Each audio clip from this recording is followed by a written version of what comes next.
All of a sudden, it's gone. Merrill and Laverne Chandler are in their 70s. This is where they've lived for the last 13 years. Well, our plan was to retire 5, 6, 7 years ago. They found a home newly built on the outskirts of the town where they met, Salt Lake City, Utah. Within 3 years, though, things changed. We couldn't make the payments anymore. Their story has a happy ending, though. They fought the bank, and they won. It really is an awesome, awesome win. Merrill Chandler Jr., their own son, helped them do it.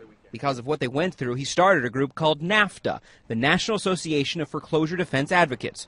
He says when home prices peaked in 2006, it was the same time adjustable rate mortgages of the early 2000s came due. What's happening in Southern California is that people who could afford a legitimate payment for the home that they bought are being reset to higher payments, and they can't afford those payments anymore. NAFTA helped Merrill and Laverne realize their mortgage was securitized. What that means is their bank sold the deed to a larger investment bank, which sold it to a trustee firm, which sold it somewhere else, and so on and so on. Finding that loophole in the loan, proving no one could claim true ownership of the deed, saved them. We were shocked to hear that we were in foreclosure.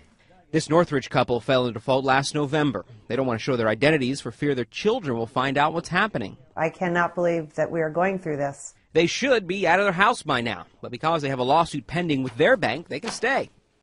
The memory they'll fight to forget was when their default notice appeared on the front door. And they border it in bright blue tape so that the kids can't miss it. The neighbors can't miss it. And what they try to do is humiliate you. And it can be intimidating. This family saying they remember seeing people taking photos of the house with the kids playing in the front yard. And it can be scary. Thousands of our neighbors are going through this. Loan modification forums have brought out tens of thousands over the last 2 years. For most, though, loan mods won't work. But what banks don't want you to know is this. We can fight this. Merrill and Laverne took their son's advice.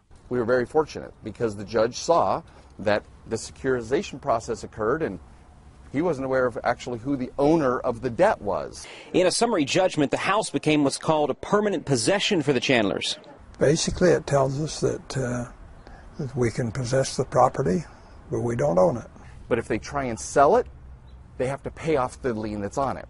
No mortgage payments. They still have to pay property taxes, but because their mortgage was what millions of other mortgages signed between 2001 and 2007 were, the bank couldn't prove if they owned the deed. It's a fact this Northridge couple is banking on now. All we tried to do during this whole process was just make us current. This is your security. This is your kid's security. You can't walk away from this.